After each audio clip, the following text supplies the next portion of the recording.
नमस्कार, news line में आप सभी दर्शकों का स्वागत है। अभी तक की तमाम छोटी बड़ी खबरों के साथ मैं हूं मीरा। विस्तार की खबरों की ओर बढ़ने से पहले नजर डालते आज की सुर्खियों पर। विश्व जल दिवस के अवसर पर उपायुक्त ने समाहरण न्यायालय परिसर से जल गुणवत्ता रथ को हरी झंडी दिखाकर किया रवाना। जागरूकता रथ के माध्यम से लोगों को शुद्ध जल के विषय में किया जाएगा जागरूक। मैट्रिक और इंटरमीडिएट परीक्षा के सफल संचालन को लेकर उपायुक्त नमन प्रियांश लकड़ा ने समाहरण न्यायालय में अधिकारियों के साथ की बैठक। सभी केंद्रों पर कदाचार मुक्त परीक्षा संपन्न कराने का दिया गया निर्देश।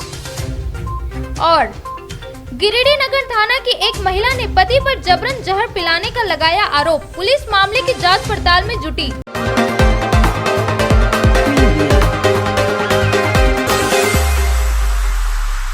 अब खबरें विस्तार से। विश्व जल दिवस के अवसर पर समाहरण न्यायालय परिसर में जल गुणवत्ता को लेकर जागरूकता रथ निकाला गया। उपायुक्त नमन प्रियांश लकड़ा ने हरी झंडी दिखाकर जागरूकता रथ को रवाना किया। समाहरण न्यायालय परिसर से उपायुक्त नमन प्रियांश लकड़ा के द्वारा जल गुणवत्ता जागरूक रथ को रवाना किया गया। इस दौरान उपायुक्त ने सभी को संबोधित करते हुए कहा कि जल जीवन मिशन के तहत जल गुणवत्ता निगरानी एवं अनुश्रवण जागरूकता रथ सभी प्रखंडों में भ्रमण कर जल जीवन मिशन, जल गुणवत्ता, शुद्ध पेयजल, कार्यशील घरेलू नल जल कनेक्शन, गंदे जल का प्रबंधन, स्वच्छता विषयों पर लोगों को जागरूक करेगी। जागरूकता रथ के माध्यम से ग्रामीणों को शुद्ध जल के विषय में जागरूक किया जाएगा। रथ के माध्यम से गंदा जल प्रबंधन, जल स्रोत, स्वच्छता सर्वे, घर घर नल जल योजनाओं के संबंध में जिले में ग्रामीणों को जानकारी दी जाएगी। उपायुक्त ने कहा कि केंद्र सरकार एवं राज्य सरकार की ओर से जल जीवन मिशन की शुरुआत की गई है।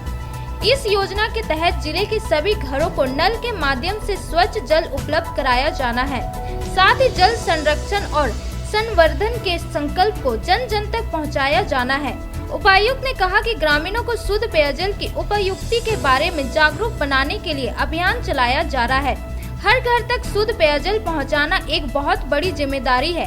हमें लोगों को शुद्ध पेयजल की महत्ता को समझाना चाहिए और हर घर तक नल कनेक्शन पहुंचाकर पानी की एक एक बूंद को सदुपयोग सुनिश्चित कराना चाहिए। गांव की नल जल योजना बनाते समय ग्रामीणों की आवश्यकता को ध्यान में रखा जाए और योजना को इस तरह से बनाया जाए कि गांव के लोगों को लंबे समय तक उसे पानी मिलती रहे।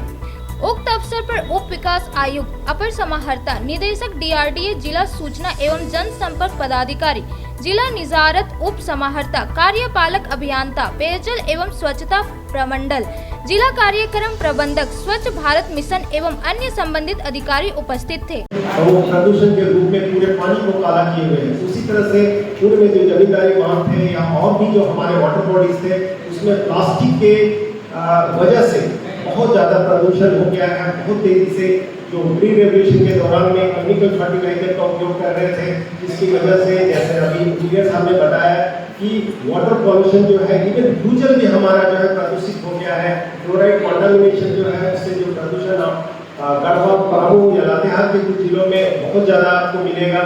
हेवी मेटल्स जो है, बहुत सारे चापाकल से आप देखेंगे कि पानी जो आता है उसके थोड़ी देर बाद ही बाल्टी के ऊपर में एक छाई जमा। वर्ल्ड वाटर डे है और इसके आलोक में हमारी जो विंग है PHED की और जो SLM की ये विंग है, उनके द्वारा एक कार्यशाला का आयोजन किया गया है। और अखबार के माध्यम से ही हमने पढ़ा कि 2040 तक कई ऐसे लोग रहेंगे, काफ़ी प्रतिशत में जो आबादी रहेगी वो पानी से या पेयजल से ये वंचित रहेगी। तो निश्चित ही ये काफ़ी चिंतनीय है या सोचनीय ये विषय वस्तु है। और मैं यही सभी से अपील करता हूँ, चूँकि हम सभी ये जो पूरे इस जलवायु में या इस इकोसिस्टम में रहते हैं, न सिर्फ विभाग के लोग बल्कि हम सभी एक मनुष्य प्रजाति के तौर पे अपना जिम्मेवारी समझें। हम लोग कैसे जो जल स्रोत है उसको हम लोग किस तरह से हम लोग उसको संरक्षित करके रख सकें, और हम लोग जो एक शहरी वातावरण में जो रहते हैं तो पानी का बर्बादी कैसे हम लोग रोक सकें, जल का कैसे संचयन कर सकें। इसके संबंध में जैसे मनरेगा के कुछ बहुत ही अच्छे स्कीम्स हैं, नीलांबर पीतांबर जल समृद्धि योजना के तौर पे है।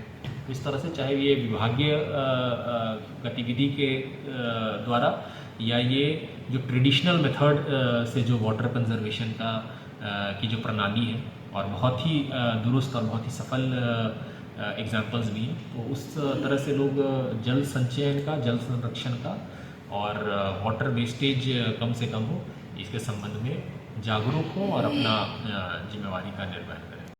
आपके शहर गिरिडीह में 14 वर्षों से आपकी सेवा में अंग्रेजी दवाओं का विश्वसनीय प्रतिष्ठान गिरिडीह मेडिको। जी हाँ, गिरिडीह मेडिको की एक अन्य शाखा स्टेशन रोड में खुल गया है। यहाँ पर सभी प्रकार की अंग्रेजी दवाई, वैक्सीन, इंसुलिन व बड़े संस्थानों जैसी एम्स, सीएमसी, वेलोर, फोर्टिक मुंबई, रिम्स रांची की समस्त दवाएं उपलब्ध है।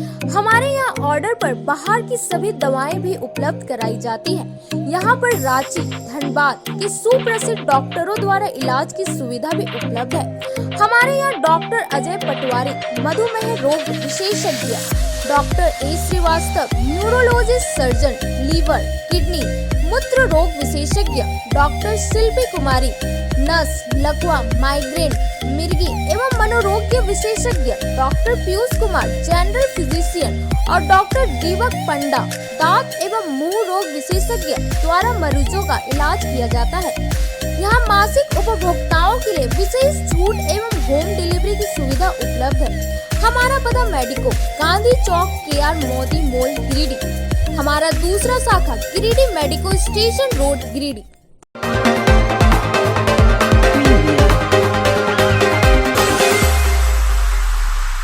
मैट्रिक और इंटर परीक्षा में सफल संचालन को लेकर समाहरणालय सभागार में उपायुक्त ने अधिकारियों के साथ बैठक की। बैठक में सभी परीक्षा केंद्रों पर कदाचार मुक्त परीक्षा संचालन करने का निर्देश अधिकारियों को दिया गया। 24 मार्च से शुरू हो रहे मैट्रिक और इंटरमीडिएट परीक्षा के सफल संचालन को लेकर मंगलवार को समाहरणालय सभागार में उच्च अधिकारियों समेत सभी प्रखंडों के प्रखंड विकास पदाधिकारी की उपस्थिति में एक समन्वय बैठक आयोजित की गई। बैठक के दौरान उपायुक्त नमन प्रियांश लकड़ा ने अधिकारियों को निर्देश देते हुए कहा कि परीक्षा कदाचार मुक्त एवं स्वच्छ माहौल में संपन्न किया जाए ताकि विधि व्यवस्था की कोई परेशानी न हो। जानकारी दी गई कि 24 मार्च से प्रथम पाली में मैट्रिक की परीक्षा, वहीं द्वितीय पाली में इंटरमीडिएट की परीक्षा होगी। अधिकारियों को निर्देश देते हुए उपायुक्त ने कहा कि परीक्षा केंद्रों पर ससमय प्रश्न पत्र और उत्तर पुस्तिका पहुंचाने की तैयारी पूर्व किया जाए। सभी केंद्रों पर कदाचार मुक्त परीक्षा संपन्न कराई जाए, साथ ही कोविड-19 का अनुपालन सख्ती से की जाए। उपायुक्त ने कहा कि पूर्व में भी केंद्र दीक्षकों को संबोधित परीक्षा केंद्रों में सीसीटीवी कैमरा, पेयजल की सुविधा, कैमरे में पर्याप्त रोशनी, शौचालय सहित अन्य मूलभूत सुविधा उपलब्ध कराने का निर्देश दिया जा चुका है। कोरोना के कारण 2 साल के अंतराल पर पूर्ण एक बार इस तरह की परीक्षा आयोजित की जा रही है। पूर्व के निर्देश और जैक द्वारा प्राप्त मार्गदर्शिका के आलोक में बैठक की गई। उपायुक्त ने जानकारी देते हुए कहा कि सभी प्रखंड के प्रखंड विकास पदाधिकारी मजिस्ट्रेट के तौर पर व संबोधित बैंकर्स कोषागार के तौर पर काम करेंगे।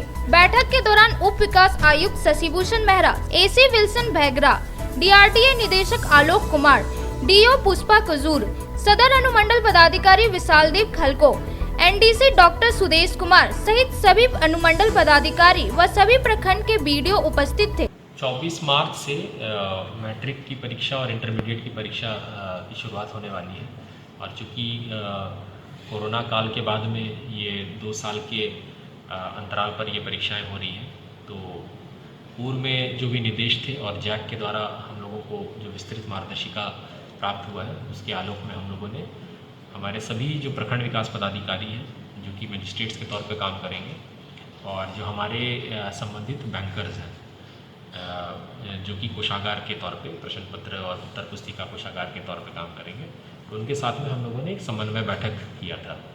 तो इसका मूल उद्देश्य था कि ससमय प्रश्न पत्र और परीक्षा के उपरांत उत्तर पुस्तिका चला जाए सेंटर पे और वापस बैक टू जो हमारा कोषागार है। और दूसरा है कि कदाचार मुक्त परीक्षा हो और तीसरा है कि जो भी हमारे स्टैटिक मजिस्ट्रेट्स हैं और जो फ्लाइंग स्क्वाड है जिसमें कि SDOs भी वरीय प्रभार में रहेंगे, वो सभी गतिविधियों पे नज़र रखें ताकि सुचारू ढंग से बच्चों को भी सुविधा हो और कदाचार मुक्त परीक्षा भी संपन्न हो सके।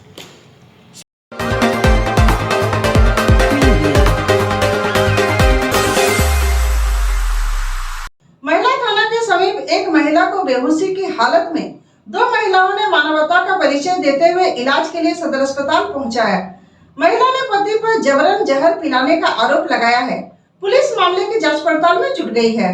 नगर थाना क्षेत्र के महिला थाना के समीप एक महिला को बेहोशी का हालत में देख 2 महिलाओं ने मानवता का परिचय देते हुए महिला को इलाज के लिए सदर अस्पताल पहुंचाया, जहां महिला का इलाज चल रहा है। इस बाबत भुक्तभोगी महिला सुनीता सिंह ने पुलिस को बताया कि उसकी शादी कुछ वर्ष पूर्व हुट्टी बाजार के रहने वाले मोहम्मद परवेज के साथ हुई है।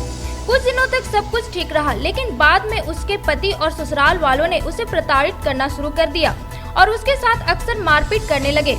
शादी हो जाने के बाद पति के परिवार के सदस्य भी उसे घर से बाहर निकाल दिया और उसके पास रहने के लिए कोई ठिकाना नहीं रहा। कुछ दिनों तक सीहोडी में रहने वाली उसकी बहन ने उसे अपने घर में रखा और अब वह भी उसे अपने घर में रखने के लिए तैयार नहीं है। बताया कि रविवार को उसके पति परवेज ने उसे अपने पास बुलाया था, जिसके बाद वह अपने पति से मिलने के लिए गई हुई थी। इसी दौरान उसके पति और अन्य सदस्यों ने उसे जबरन कीटनाशक खिलाकर उसे महिला थाना के बाहर बीच रोड में फेंक दिया।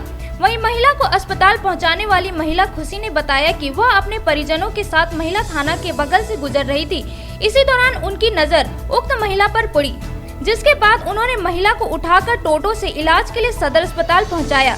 इधर मामले की सूचना पर नगर थाना प्रभारी RN चौधरी भी सदर अस्पताल पहुंचे और महिला का हाल जाना। इस बाबत थाना प्रभारी ने महिला को कार्रवाई करने का भरोसा दिलाया। हम वहाँ से गुजर रहे थे महिला थाना के बगल से, तो जस्ट वहाँ पे उसके बगल में एक लेडीज पड़ी हुई थी, पूरा मुंह में झाग लगा हुआ था। हम देखे क्या है, तो हम सामने देखे तो फिर वो पूरा बेहोश पड़ी हुई थी। हम उनको उठाए, पानी उनी छिटके आँख में, तो बोली कोई मेरे को जहर पिला दिया। और जस्ट वो एक घर का इशारा कर रही थी और हम AVP के कार्यकर्ता हैं।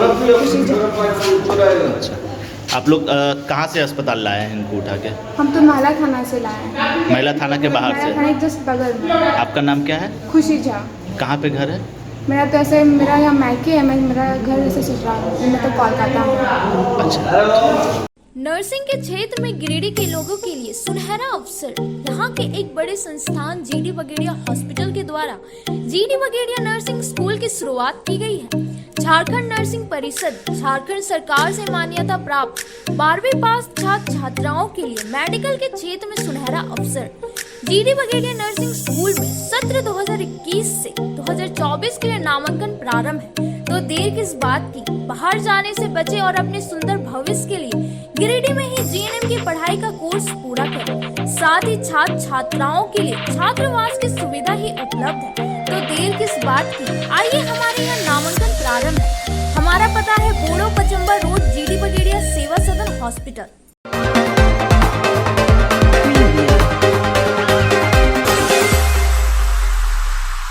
अखिल विश्व गायत्री परिवार के बैनर तले आओ करे संस्कार वान के तहत गर्भ संस्कार मनाया गया। इस उत्सव में 65 गर्भवती बहनों का संस्कार किया गया।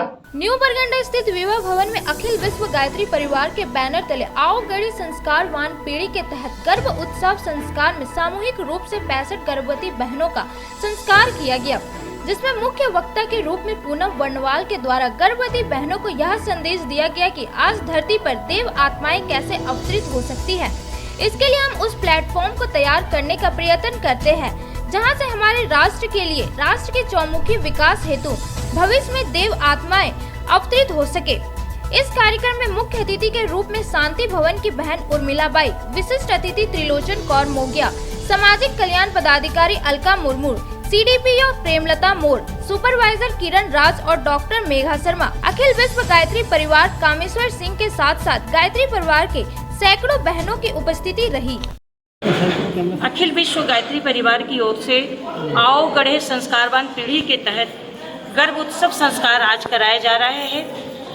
इस संस्कार के द्वारा हम एक गीली मिट्टी को कैसे तस्वीर बना सकते हैं, कैसे उस तस्वीर को हम माथे पे चढ़ाकर उसकी पूजा कर सकते हैं। ये संस्कार जो गर्भोत्सव संस्कार का कार्यक्रम है, कहते हैं ऋषि मुनि, इतिहास गवाह है कि कभी सुभद्रा अपने गर्भ में अभिमन्यु को उन्होंने संदेश दिया था और चक्रव्यूह तोड़कर वो अंदर चले गए थे। मदालसा ने इस गर्भ में संस्कारित करके अपने 3 बच्चों को ऋषि बनाई और 1 बच्चों को राजपुत्र बनाने का उन्होंने साहस दिखाया। बच्चों का जन्म से पहले 9 महीने पहले अगर उसकी शिक्षा, हम चाहते हैं कि हम एक सुसंस्कारवान बच्चों को जन्म दें, अगर हम चाहते हैं एक नैतिक, चारित्रिक, आध्यात्मिक रूप से हम सुसंस्कारी बच्चों को जन्म दें, तो उसकी शिक्षा गर्भ से ही देनी पड़ती है। जैसे कहा जाता है जेनेटिक, अगर किसी माता पिता को बीमारी हो तो बच्चे उसको ग्रहण कर लेते हैं, लेकिन अगर माँ बाप सुसंस्कारी हो, माँ बाप चरित्रवान हो, माँ बाप अपने गर्भावस्था में आसपास के माहौल को माधुर्य बनाए हैं, तो निश्चित उनका आने वाला शिशु, कोई नहीं जानता कौन सी देवात्माएं किनके गर्भ में पल रही है। महिलाओं का यहाँ पे सम्मान किया जा रहा है। 65 महिलाओं का गर्भ संस्कार कराया जा रहा है और आने वाले समय में, ये तो एक छोटा सा उदाहरण है, आज पहला कार्यक्रम है, इसलिए इतने 3 दिन के बहुत शॉर्ट समय में ये कार्यक्रम किया जा रहा है। आने वाले अप्रैल अंतिम महीने में या मई के फर्स्ट महीने में 1001 गर्भवती महिलाओं का संस्कार करवाया जाएगा।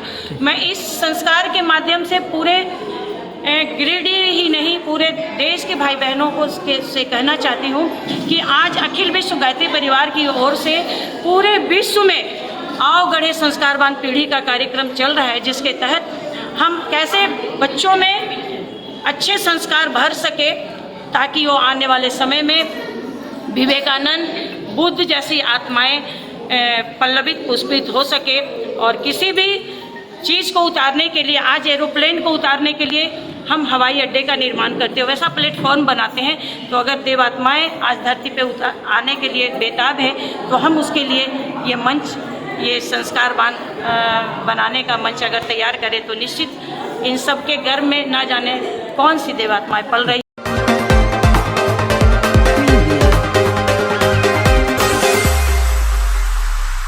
सीआरपीएफ कैंप में कार्यक्रम आयोजित कर जनजातीय युवा आदान प्रदान कार्यक्रम के लिए भाग ले रहे 50 प्रतिभागियों को ड्रेस समेत कई सामग्रियां प्रदान किया गया।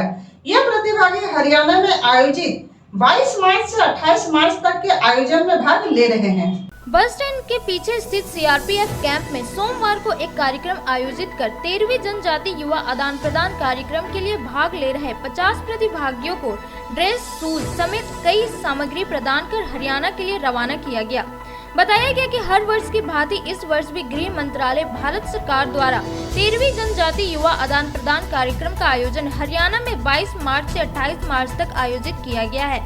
इस कार्यक्रम में नेहरू युवा केंद्र का भी अहम भूमिका होती है। भारत सरकार के सहयोग से वर्ष 2006 से लेकर अब तक नेहरू युवा केंद्र संगठन तथा सीआरपीएफ ने मिलकर अब तक कुल 12 जनजातीय युवा आदान प्रदान कार्यक्रम सफलतापूर्वक आयोजित किया जा चुका है। कार्यक्रम के मुख्य उद्देश्य विभिन्न विकास गतिविधियों, कौशल विकास, शैक्षिक और रोजगार के अवसर पर ध्यान केंद्रित करते हुए देश के विभिन्न राज्यों में हो रहे तकनीकी और औद्योगिक उन्नति को अपने समक्ष उजागर करने का इस कार्यक्रम के माध्यम से एक सुनहरा अवसर होता है। इसके अलावा अन्य राज्यों की वेशभूषा, संस्कृति, बोलचाल, रहन सहन समेत कई जानकारियां एकत्रित कर आने वाली पीढ़ियों के लिए संरक्षित करने में सक्षम बनता है। कार्यक्रम को संबोधित करते हुए सीआरपीएफ 7वीं बटालियन के कमांडेंट भारत भूषण जखमोला ने बताया कि इस तरह के कार्यक्रम से एक राज्य के प्रतिभागी दूसरे राज्य में पहुंचकर वहां की तमाम गतिविधियों समेत सामाजिक, सांस्कृतिक परंपरा, रहन सहन, बोलचाल आदि को समझेगा। कमांडेंट ने कहा कि सभी प्रतिभागी वापस लौटने पर वहां के विकास कार्यों की और राज्य की प्रगति को अपने राज्य और जिले के लोगों से शेयर करें। हर साल की भांति इस साल भी गृह मंत्रालय भारत सरकार द्वारा 13वां जनजातीय युवा आदान प्रदान कार्यक्रम का आयोजन किया जा रहा है। तो ये नेहरू युवा केंद्र की तरफ से भी प्रायोजित है और 50 प्रतिभागी हैं जो कि गुरुग्राम हरियाणा में जाएंगे और इन सब प्रतिभागियों को जो ड्रेस और शूज़ वगैरह बांटा गया है, स्टाइपेंड भी दिया गया है और कार्यक्रम का उद्देश्य यही है कि इनको भी मौका मिले, यहाँ के छात्रों को, युवा वर्ग को किसी और राज्य में जाकर जो कि देश के वहाँ की परंपरा, सांस्कृतिक परंपरा और वहाँ पर कितना विकास हुआ है उस बारे में भी ये जानकारी ले सकें कि देश कितना प्रगति पथ पर है और इधर आकर भी अपने युवा साथियों को बताएं, अपना अनुभव शेयर करें कि देश के विभिन्न राज्यों में किस तरह से विकास तेज़ी से दौड़ पड़ा है। धन्यवाद। भारत के सबसे बड़े इलेक्ट्रिक बाइक निर्माता जॉय ई बाइक अब आपके शहर गिरिडीह में भारतीय ऑटो द्वारा लाया गया है, जिसमें सभी प्रकार के इलेक्ट्रिक स्कूटी और इलेक्ट्रिक बाइक सभी प्रकार के फाइनेंस और आसान किस्तों के साथ उपलब्ध है। तो देर किस बात की, ले आइए आपके घर बिना पेट्रोल से चलने वाली इलेक्ट्रिक स्कूटी और bike, fast charging, lithium ion battery के साथ 3 साल की वारंटी, किसी भी गाड़ी की खरीदारी पर एक हेलमेट और 2100 रुपए का गिफ्ट वाउचर फ्री। हमारा पता है गिरिडीह मेन रोड गौशाला मोहल्ला पचम्बा। हमारा दूसरा ब्रांच बेंगाबाद में भी खुल गया है।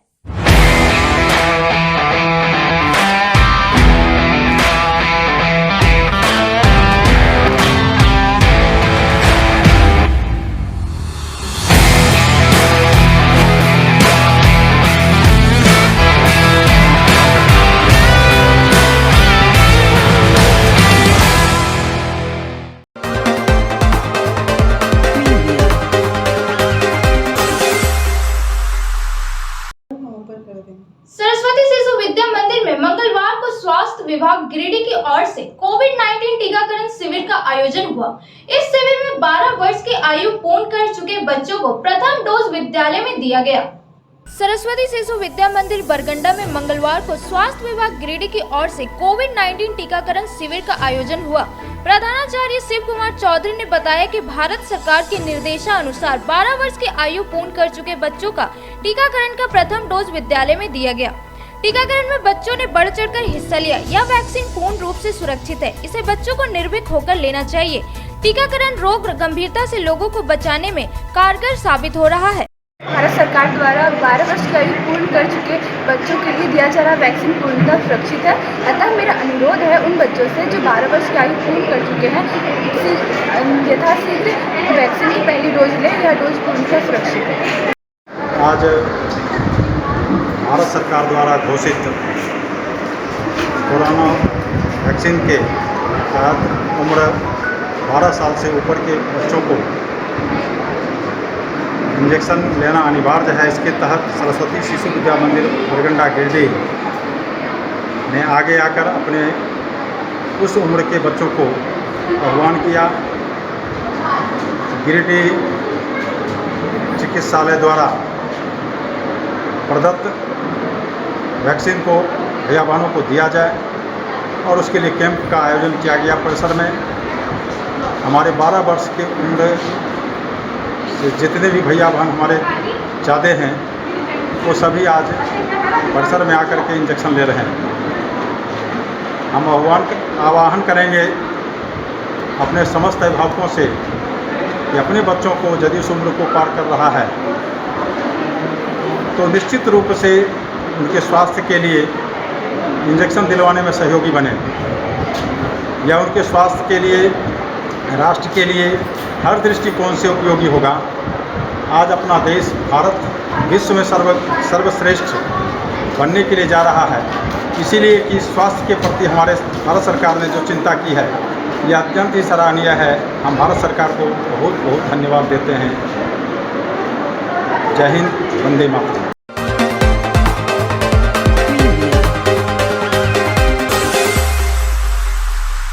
गिरिडीह स्टेशन रोड में blue whale restaurant and hotel में द रियल फिटनेस का उद्घाटन मंगलवार को पूनम प्रकाश सहाय द्वारा विधिवत फीता काटकर किया गया।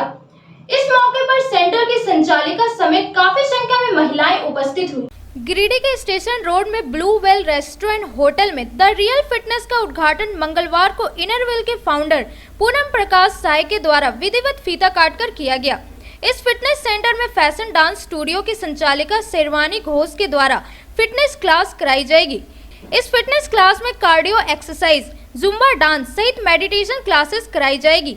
मौके पर अनूप कुमार, अनुज कुमार, स्मृति आनंद, रितु, पूजा, पूनम, श्वेता सहित कई लोग मौजूद थे। फिटनेस क्लास स्टार्ट कर रहा है वो हमारी आज की जो चीफ गेस्ट है मिसेस पूनम प्रकाश सहाय, जो कि इनरवेल क्लब की फाउंडर है, उनके द्वारा फीता काट करके उद्घाटन करा गया। और मैं sherwani Ghosh fusion dance studio की ऑनर हूँ और हमारा डांस क्लासेस भी चलता है और फिटनेस क्लासेस भी चलता है। और यहाँ थैंक यू सो मच। कब तक चलना है, टाइम क्या है? ये टाइमिंग जो अभी मॉर्निंग का रखा गया है और यहाँ का जो रिस्पांस है उस पर डिपेंड करता है। हम लोग आगे भी बैचेस करेंगे। आज 22 मार्च 2022 को हॉस्पिटल में फिटनेस क्लासेस के लिए एक क्लास का शुभारंभ किया गया है, जिसकी हमारी सर्वानी घोष है। इस लड़की को हम सिर्फ अभी 3 महीने से जानते हैं, इसके पहले हम नहीं जानते थे इसको, लेकिन इससे मिलने के बाद मुझे ऐसा लगा कि इसके अंदर वो जज्बा, वो शक्ति है जो इसको बहुत ऊंचाइयों तक ले जाएगी।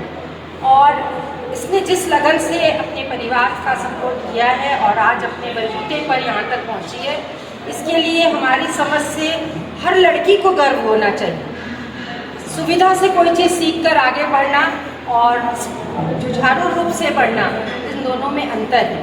और अगर हर महिला इस तरह की लड़कियों को आगे बढ़ने का मौका देगी, इसका सपोर्ट सिस्टम बनेगी, तो वो दिन दूर नहीं है जब गिरिडीह जैसे छोटे शहर में और भी बच्चियां अपना कैरियर को डांस क्लास ना कह के एक फिटनेस क्लास, जैसे ये बोल रही है फिटनेस क्लास इसने स्टार्ट किया है, इसमें डांस के साथ हेल्थ के लिए भी ध्यान रखा जाएगा और एक्सरसाइज वगैरह जो भी इसका कार्डियो को एक्सरसाइजेज है, वो सारी चीज़ें इस लोगों को प्रोवाइड कराएगी।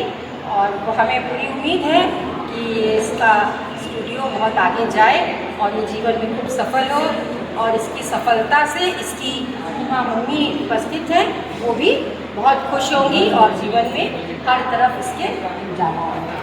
आज के हमको बस इतना ही। तब तक के लिए दीजिए पूरी टीम को इजाजत। नमस्कार।